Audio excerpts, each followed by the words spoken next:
Buenas noches. Sean bienvenidos de nuevo a México Oscuro. Relatos de personas como tú o como yo que cargan con historias que estremecieron sus vidas. En esta ocasión les traemos un relato impactante y de mucho valor histórico de México. El manicomio La Castañeda, llamado popularmente como la Puerta del Infierno. Una institución morada de horrores impensables para gente de alta y baja sociedad. La Castañeda fue fundada en el año de 1910 por el entonces presidente Porfirio Díaz. Fue construida en una hacienda pulquera que llevaba el mismo nombre. Y fue demolida en el año de 1968, antes de las Olimpiadas. Y posteriormente se convirtió en Mixcoac. Y lo que era la Castañeda ahora abarca el terreno de Walmart y la unidad de Plateros. Así que si alguien de la unidad habitacional nos escucha, los invito a platicarme sus experiencias paranormales, que seguramente son muchas, ya que es un lugar cargado de muchísimo dolor. En el manicomio inicialmente se aceptaban pacientes de ambos sexos, con problemas psiquiátricos, y se dividía en estos pabellones. Pabellón de observación.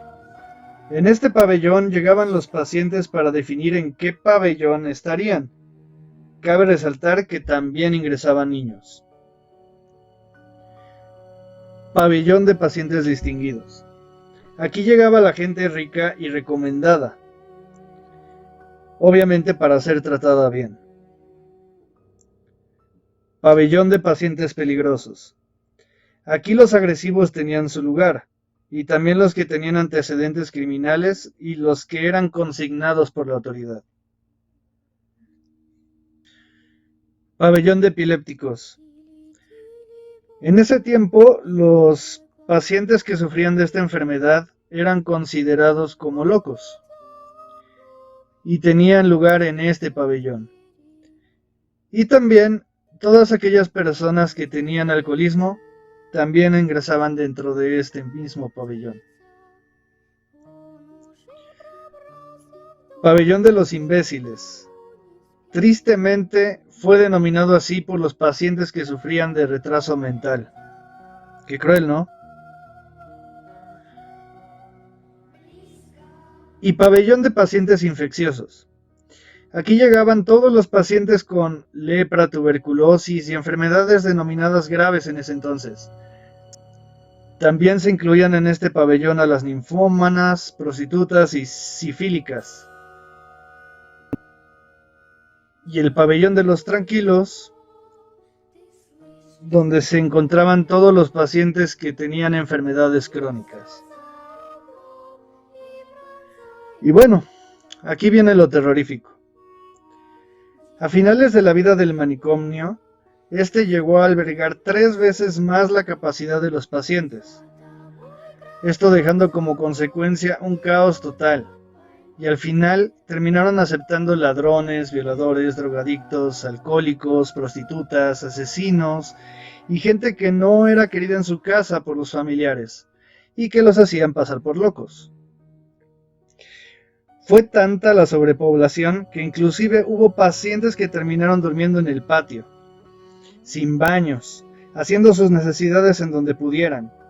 Y era tal el desastre que no había pabellón que no tuviera ratas corriendo por todo el lugar.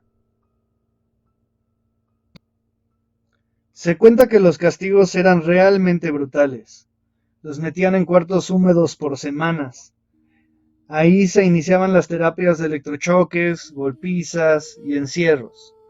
Literalmente los trataban peor que animales. Esto ocasionó innumerables muertes y cadáveres no reclamados. Y por ende, todos estos cadáveres fueron enterrados en las fosas comunes que se encontraban dentro del mismo manicomio. Historias de internos que se volvieron famosos debido a su salud mental, como fueron el hombre del muñeco. Un hombre que hablaba todo el tiempo con su muñeco y que nadie podía quitárselo, ya que se volvía violento. el papá de Juan Gabriel, quien tuvo una locura y murió dentro del manicomio gracias a una caída tratando de escapar. Nadie reclamó su cuerpo y fue enterrado dentro de las fosas comunes que platicamos anteriormente. La historia del ferroviario. Una persona que se decía ser dueño de todos los ferrocarriles y que decía que un día construiría una vía que conectaría la Tierra con la Luna.